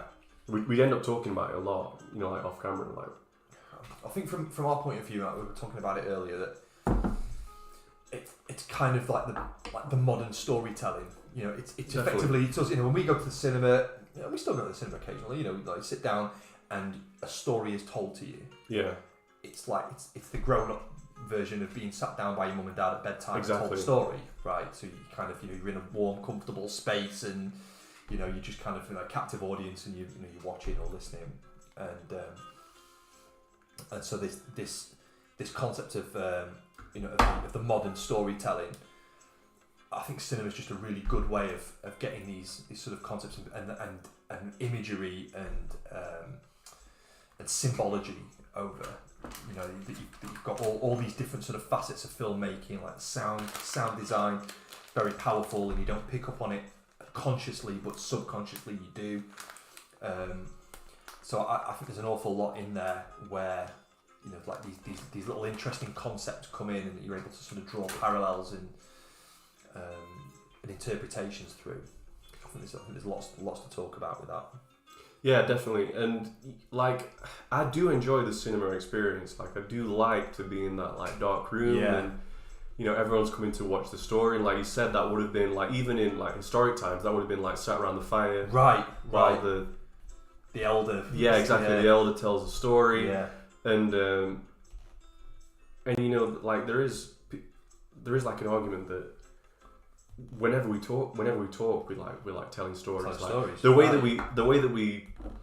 that we speak like follows a narrative. And like if it doesn't, like it's either boring or doesn't make sense. Do you know what I mean? Yeah. Something's off. Yeah. I do wonder about like we were talking a bit about the like the Godfather films and Sopranos and and these kind of these like it's the same like the same sort of like tropes and paradigms and archetypes have come through, you know, various different genres, but like, you know, you kind of got like the stuff with the Godfather about you know, we come back to like traditionalism versus modernism, and you know the thing with Michael and his trip back to Sicily, and he's you know, up until this point, you know, he's never really had, you know, a great deal to do with, you know, with his homeland, but you know, yes, it's his sort of his ethnic background, but he's never been, so how do you really know about it? But him going back there, like, he just goes back native, he picks it up so quick. Yeah, I mean, like, so to what you were saying, I finished watching The Sopranos for the first time last night, actually, and it's absolute tour de force. So good. Loved every second. But I already feel like I need to go through it again. There's like so many things that are unanswered for me. Like there were just plot points that seemed like they were significant that never like went anywhere, and I don't think that was unintentional. I think that, you know, like David Chase, the creator, that was purposeful. So like there's one thing I was talking to you about last night. There's one scene where Paulie, he's at the Bing, he's at the Bada Bing. Bada Bing. Yeah. He's there early for a meeting. Yeah. And he just sees the Virgin Mary on the stage. And he never talks about it until the last episode, when he mentions it to Tony. Yeah. And Tony just makes a joke about how they could have like made it a shrine and sold holy water and stuff. Yeah. And that's it. That's the end. Yeah. Like, what does it mean that he saw the Virgin Mary on a strip club stage? Yeah. And Who knows? So, and there's a lot of theories about like the ending. Obviously, the ending's pretty famous, and and so I'm already feeling like I need to go back and take a look. And I've been reading, like, you know, people's essays on it and people's takes on it and stuff. The stuff with his therapist when she gets attacked. Exactly. Yeah. He has this dream about the Mastiff dog. Mastiff, which he identifies as Tony, and it's Roman attack dogs. Exactly, like Julius Caesar's attack dogs, and she identifies it with Tony, and that just doesn't go anywhere. Like, it seems like you're setting up for like a revenge plot, and you as the viewer really want to see, go on, Tony. you want to see him do it, and it just doesn't come up. Yeah, and there was a lot of little things like that. Yeah. But I mean, that series is what? Over 20 years old now. Like from the beginning. Over 20 years old. I think it began in the 90s. Right. So and it just stands up, you know.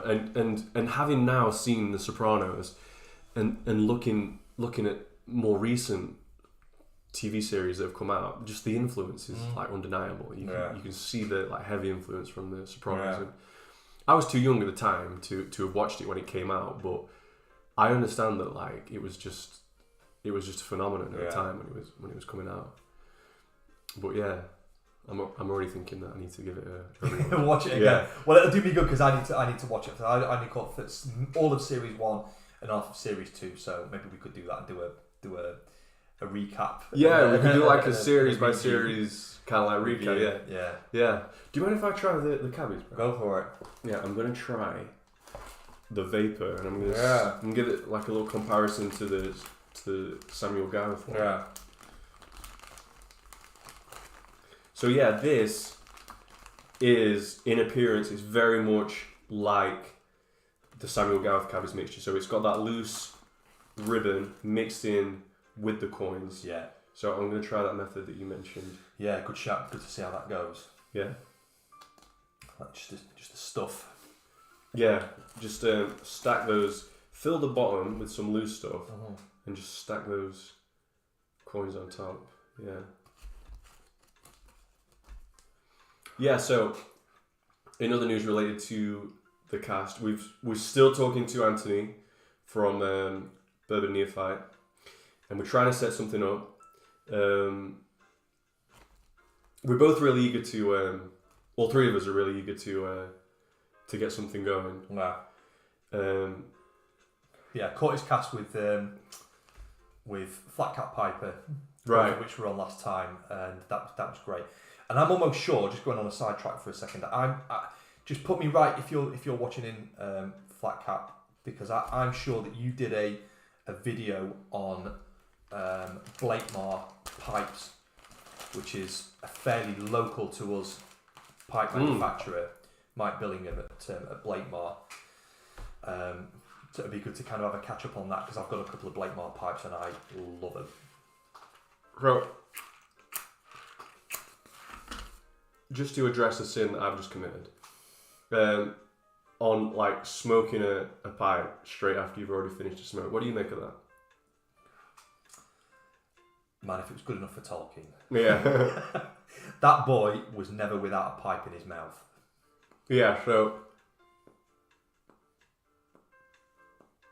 it's kind of like common knowledge that you rest a pipe right after you've smoked it. And some people have different rules, like never smoke the same pipe once a day. Yeah. Or if you do smoke the pipe more than once a day, the amount of times that you smoke the pipe is the amount of days that you need to rest the pipe. And I've got to say, in my experience, that's just not been the case. I think more like guidelines than rules. Yeah. More like guidelines. Yeah, I remember like when I was quite like a noob to it. All the rules, I was just like imbibing all the rules, and I was like just so. It was becoming unenjoyable. You know what I mean? Like, yeah. And I just speaking about rules, that the big thing that I was worried about was like, oh, you're gonna have to season your pipe properly, which means they're like, oh, don't, only half fill it. It's like, and okay, so like your first couple of smokes, just half fill it, and then the next couple you might want to 3/4 fill it, but you should always try and smoke it right to the bottom of the bowl, and you must make sure that your cake is is even right the way down your bowl. And I realised to start with like, oh, this is really hard. Because I'm getting to the bottom and I'm getting the plug and it's really wet and it's hard to keep that going. And again, it was a mutton chop pipe video, and he said, "Don't worry about it. Don't worry about it. And like, if that's the way that you smoke a pipe, it's like, it's good if you can smoke it right down to the bottom of the bowl. But if you can't, like, no one's going to come around your house and like drag you out and beat you up. Yeah, it's just how it is. And there's ways in which you can get around that. So you can cut your cake back at the top and leave it at the bottom. So the cake will build up at the bottom but not at the top. There's ways around it. So don't worry. Yeah, definitely. Like you say, there's no medals for smoking a pipe without relights. There's no medals for smoking a pipe all the way to the bottom. There's no medals for not getting a gurgle every now and then. You know what I mean? It's just you've got to find your own way to do it, and as long as you're enjoying it, that's the be all and end all. It's the golden rule. Pretty much, yeah. Enjoy it. Like, take your time and enjoy it. Smoke what you like and like what you smoke. Yeah, that's what they say. And the thing with mutton chop was that kicked that video off was like how he did it was quite funny because he started off with saying, right, I'm going to tell you the way that you need to smoke it. You must smoke a pipe like this. You must clench it in the right hand side of your mouth. You must smoke it right down to the bottom of the bowl. You must do this. You must clean it after every smoke. You must do this. You must do this. You must do this. And then halfway through, he's like, right, basically everything I've just told you over the last 15 minutes is garbage. Yeah. So you got all these chats of guys that had only seen half the video, like, no, you don't do it like that. No, it doesn't matter. And then obviously that got us in the first half, right? Yeah. But yeah, totally. Like the rules are there to try and help you. Not rules, but the advice is there to try and help you. Yeah. Look, do it the way you want to do it. That's really what it's all about. Yeah, exactly. Yeah.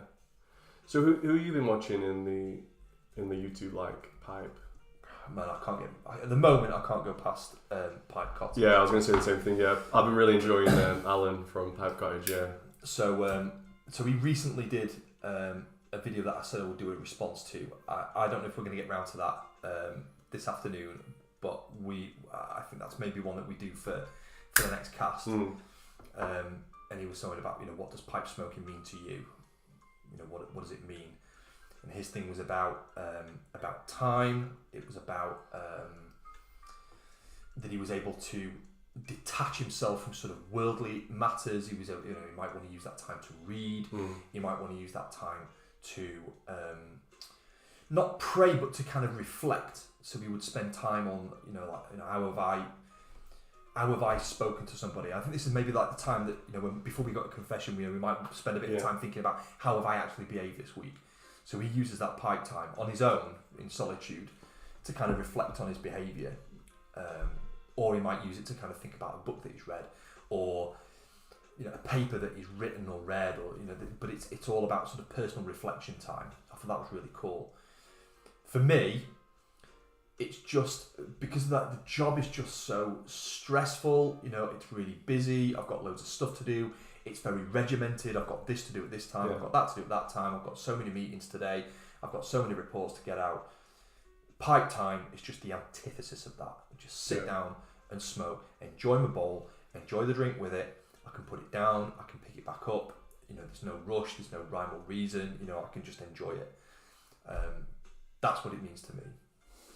Yeah, I agree. And mentally, I make like a strict delineation between like work time and busy time, and then like relaxation time. And usually relaxation time is pipe and coffee. Yeah. And that's sacred as well. And I set aside time for that so that it remains sacred. So it's like, if I know that something's going to come up in the next like 15-20 minutes, I'm not going to light a pipe. Because there's no point. So Phil's just asked, best lighter for pipes, torch lighter or soft flame? I like a soft flame. Yeah. I've seen guys that use torches. It's generally from guys that I've heard have been like, don't use blue flames. But then I've seen some guys that do use blue flames, but they might not like completely contact it. They might just leave it hovering above and just get it somewhere near you. I guess you can do that. But for me, I prefer a Zippo. And if I'm getting to the bottom of a bowl, I actually prefer you did red pill me to that extent on the old Swan Vestas, Swedish apparently. To use a match at the bottom. But yeah, I like a yellow flame. Yeah, I mean, speaking of rules, as we have been, it is a rule that you don't use a torch for your pipe. And frankly, I do think that is one of the rules that is better kept. Stick to it, yeah. Because, I mean, first of all, the torch flame is much hotter, and you're going to combust the leaf at a much higher temperature. You're probably going to blast off a lot of flavour. Yeah. Like burning coffee, Right. If you scald it. Exactly, you scald the coffee, it tastes burnt. Yeah. And the other thing is you're at risk of damaging your pipe. Right. If you're not careful and you blast the briar with that torch, I don't think it's good for it. Yeah, you're struggling. Yeah, torches are for cigars. I think torches work really well for a cigar. Make sure that foot is really nicely lit. Yeah. And then it's soft flame for your pipe. Definitely. Yeah. And I think just going back to what I said about you can just kind of hover it above. I think it's much harder to keep control over it with that. I think that I if I was in a pinch and a blue flame's all I got, I could do that. But it's easier with a yellow flame. I think. Yeah. The thing is, like when you have a cigar and you've got the torch flame, you hold the cigar outside your mouth and then you like torch it up and then if there's any burn issues, like it's burning unevenly, you would take the flame and you would start from much further away than it would actually burn, and then you bring it in close and you can just get the tip to like surgically touch it up. But you need the pipe in your mouth when you're when you're drawing, and you can't, even if with a bent pipe, you can't really see exactly what you're doing with that. So yeah, it's just better safe than sorry and use a soft flame. Save your briar and keep the tobacco at a nice temperature and flavour, definitely. And also as well for me, I think if when you're lighting or you're relighting, there's always a danger of like pulling the heat too far up the stem. Exactly, yeah. It's going to get you tongue bite straight away. Yeah. This is very nice. Does remind me a lot of the Cabbage, the Samuel Garth Cabbage. Yeah. Notes. It's not as sweet as the Deluxe Navy Rolls, and it's got that sour, vinegary kind of note that is more like the Cabbage mixture. But it's got the classic spiced wine kind of taste. Yeah. Subtle sweetness from the Virginias. Yeah. Tastes like stoved Virginias. Yeah. And but lovely. Well, I'm about halfway down this bowl. It's absolutely massive. But I will say it's going to flavour, no change at all. It's a really good, strong flavour right to the bottom of the bowl. I'm all about that at the minute. So one thing I was telling you a bit about the 3Ps yesterday was like, I've not been up until now a big burley smoker, but I love the 3Ps. The burley in there, it was the first time that I'd really got it on the go yesterday. I thought, oh, I'm really getting that now. I think I've had to kind of dial my palate in a little bit. Yeah. To burleys. Yeah, we had a little word about that last night, and I do think that with blends you can really find what you're looking for, kind of thing. Like if you go in wanting to dial up the Parikh, you can look for it and find it, and it's the same with the burley. Like what really got me into burley is it was pretty unintentional, but I was trying a few blends that I liked, like it was mainly the rum flake that I was smoking, and I got it in the Ennerdale as well. Yeah. And I'm like, there's this note that's like a little bit toasty and nutty. And like, what's that? And I went online and I was like, look, I smoke these blends, I get this note, and they were like, yeah, that's the burley. And since then, that's really been my kind of like favourite varietal to smoke. Yeah. Which is why I'm really interested in this Semois. Yeah, that's good. I think it's not a blend that we tend typically to get as much of over here. No, I've looked for it and we just don't seem to get it over here. I'm not sure why, but yeah. I had a look on LJ Peretti's site, which Joshua recommended, and they just like have a whole kind of like line devoted to burley, which sounds like something I'll be into. Man, that's great. Yeah. But yeah, it'd be good to get some more burley blends. I know that the a lot of the stuff stateside, they get a lot of burley blends. A lot of I think Boswell's, they tend to use quite a lot of burley in their mixtures. They've got some nice burley blends, so that'd be good to try and get all of, because they go mad for the Boswells over there. I've had a look at smokingpipes.com, which from what I understand is kind of like one of the big, it's sort of like their GQ kind of thing. Yeah. And they don't stock Boswells. Okay. So, because like you mentioned it and I looked for it. Yeah. So I don't know if they have got like exclusive distribution rights or something. Let's take a look at that and see if we can get hold of some. But yeah, we are interested in getting some American blends in. So one thing that we did say about with Philip sending the pack over for us, that if there's stuff that we can send that you guys can't get hold of, exactly, hit us up and we'd be more than happy to stick something in the post. Yeah, like Philip, if you're still listening, if we can help you out with, I don't know, some Garworth or something. Yeah. I don't know what it's like in Sweden to get hold of that, but yeah, if we can help out, do let us know, because I've really enjoyed this, and we're going to split it after this. Dion can have a taste. Yeah, we've got 4 packs and we're going to divvy it up between us. So yeah, that'd be great. I think we've got some other blends. I've got some other blends that I've got my eye on, so maybe we can do a couple more of these where we kind of review stuff. Yeah. On cam.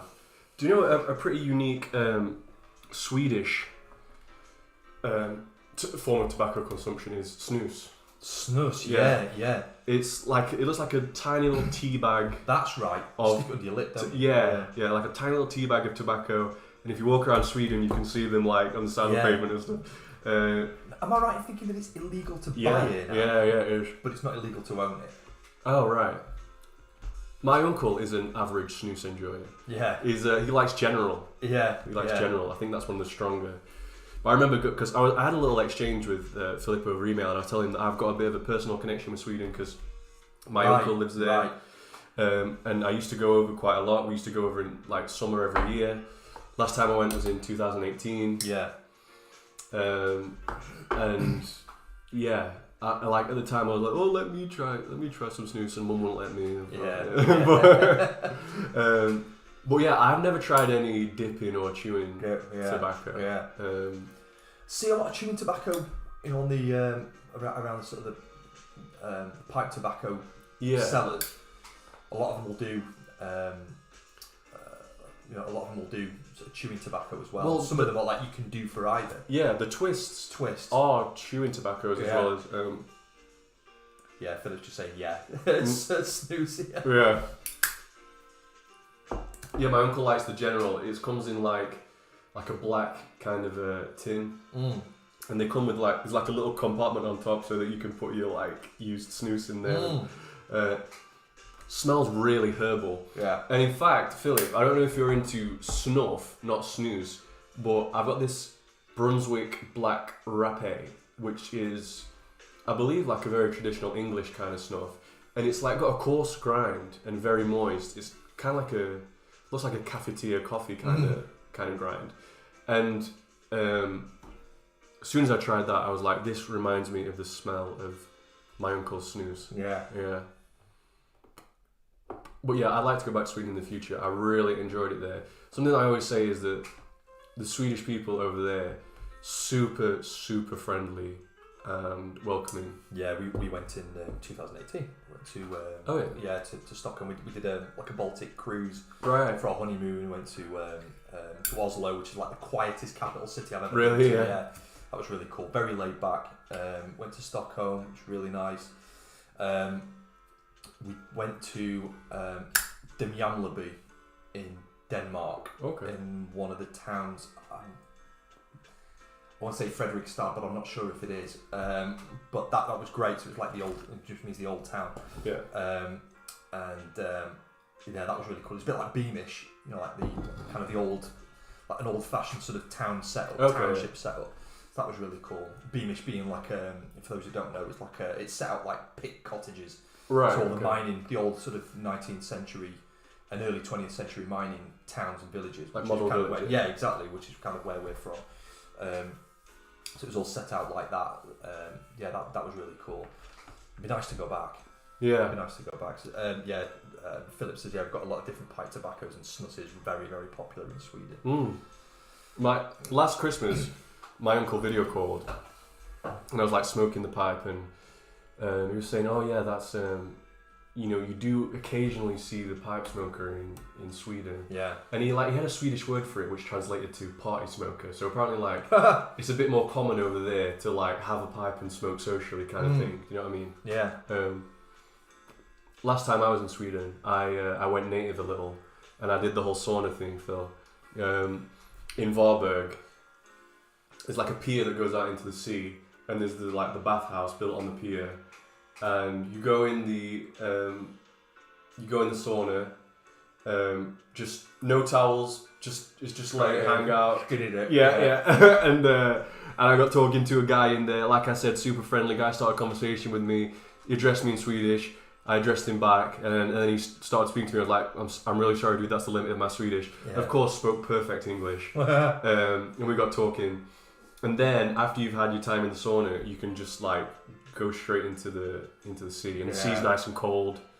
And it was great. Loved it. Man, I think Scandies, they get a pass with English because it effectively, it's theirs anyway. Yeah. the Angles, man, they've got big influence anyway, so yeah, it's no surprise at all that they speak really good English. Exactly. I mean, I think I've read that if you look at Old English, sort of what like Beowulf would be written in, is not completely dissimilar from like Icelandic.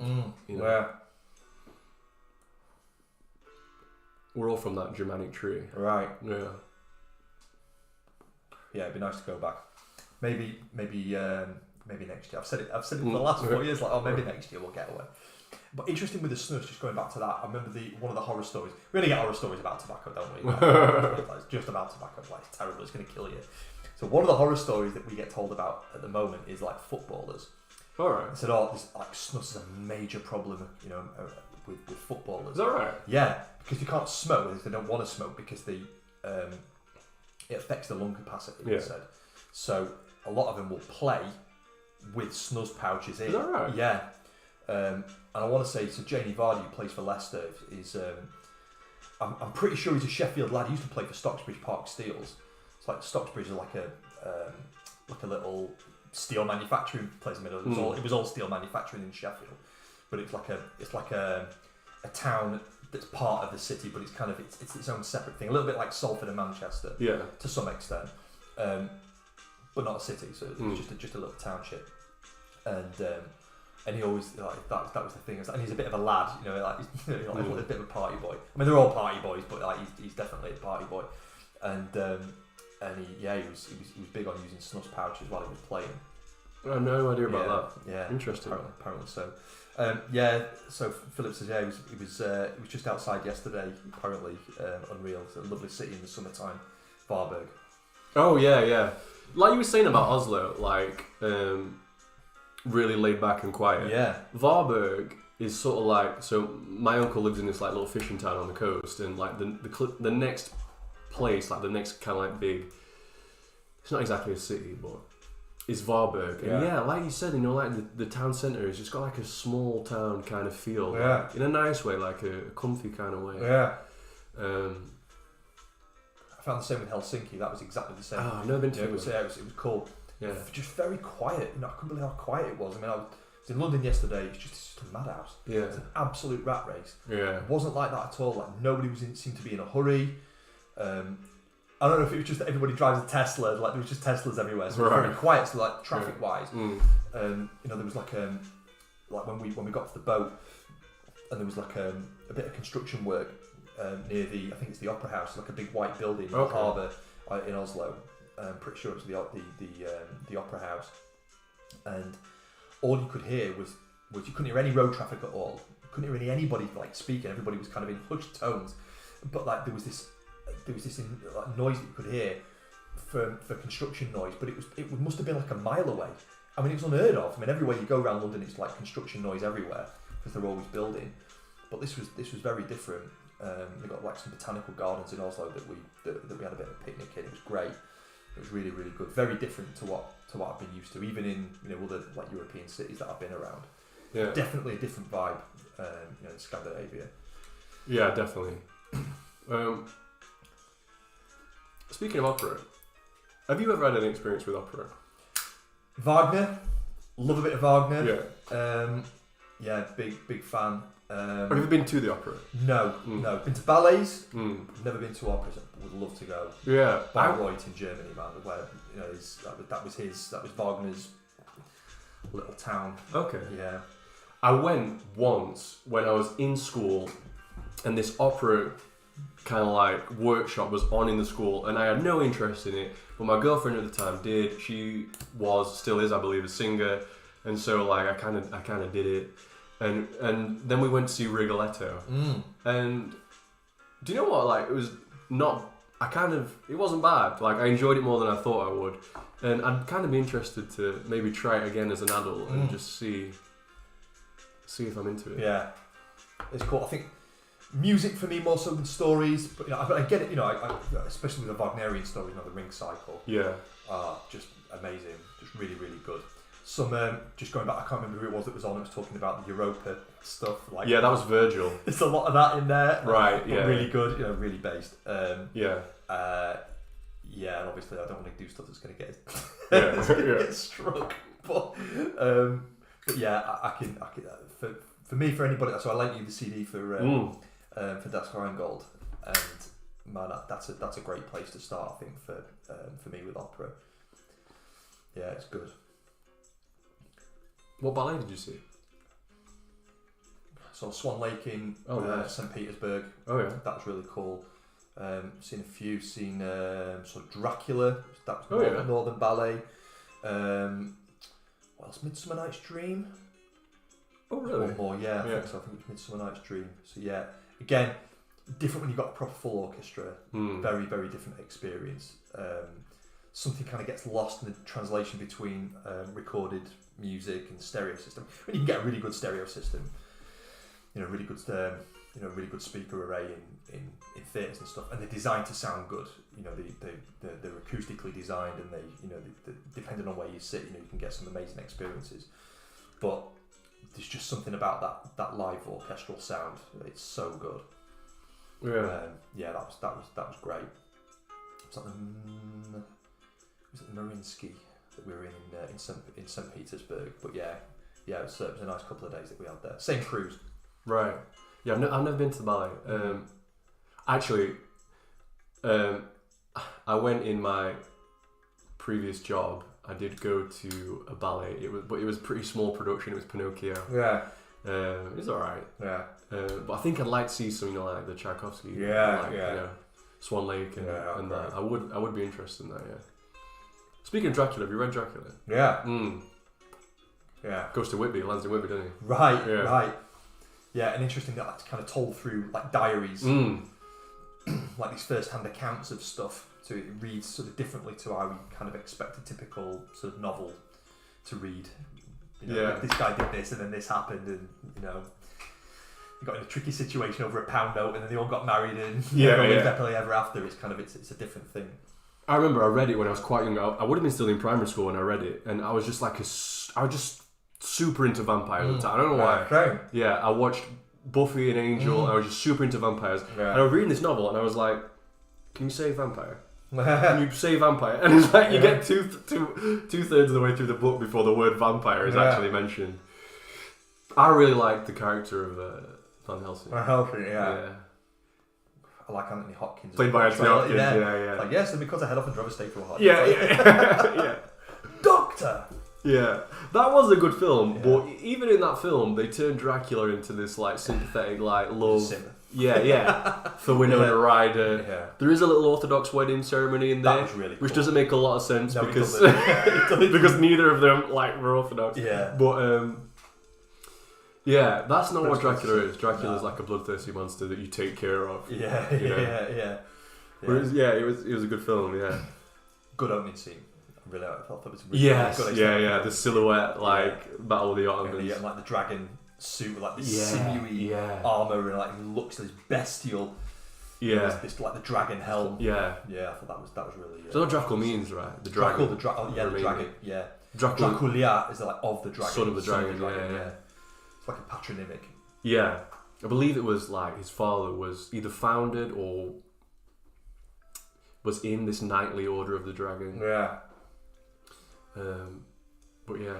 And what's interesting is like that reality was even more gruesome than the story. That if anything, that's kind of toned it down a bit. It's like drunk a few chicks' blood. Yeah, like, mate, that's nothing. Yeah. What this guy did. Yeah. Or Vlad Tepes. Yeah, Tepes. Yeah, Vlad III. And almost like revered, like venerated in Romania. For understandable reasons. Yeah. Defender of the faith and nation, Right. So so look, for next cast, so we think about drop some stuff in the comments. We're more than happy to kind of try some stuff. You want us to take a look at reviews, or we're gonna maybe take a look at some films between now and then. We've got things that we're reading. I'm sure we'll go through the rest of the box of this back. And see how we get on with those. So that'd be nice to kind of do another review on that. Who knows? I might end up buying another pipe in between. I'm turning into you. I know. I've actually slowed down, and you've like carried the baton on. But I do think it's time for a new one. I don't know what it'll be. Which maybe suggests that it's not time for a new one, but I'm just buying for the sake of it. Well, man, I tell you what, you can do a lot worse than an ear up. I'm really pleased with this. Good point. So nice to take a look at something different. Although I did, I was kind of torn between. I did it with the short list of 5, and this is the one that I went through. But I'm really pleased with it. Yeah, great pie, man. Lovely pie. So that's great. So guys, thanks for joining us. Yeah. Again, big thank you to Philip for the Hamilton's blending. Really enjoyed that. And I'm probably gonna get through that quite quickly because I did enjoy it. Yeah, that's good. Yeah, and again, Phil, let us know if we can help you out with anything. Garwith or whatever. To reciprocate on. So that's good. Well, God bless. Yeah, God bless. Thanks for joining in. And see you on the next one. Yeah. A week's time, Yeah. roughly speaking. So we're going to try and keep this fairly regular, aren't we? So I understand that. We want to shoot for weekly, don't we? Right, Yeah. right. So we try and kind of build a bit of a regular thing. I know that was, we're a bit disrupted with, with Pascha and with Holy Week, but that's, that we're on the Pentecostarian now, so we're kind of heading towards Pentecost, and we're still in kind of party mode. Yeah. So we're not at anti-Pascha yet, I don't think. So yeah, we'll push for another one next week. Yeah, definitely. Outstanding. God bless all. Thanks, Harry. God bless.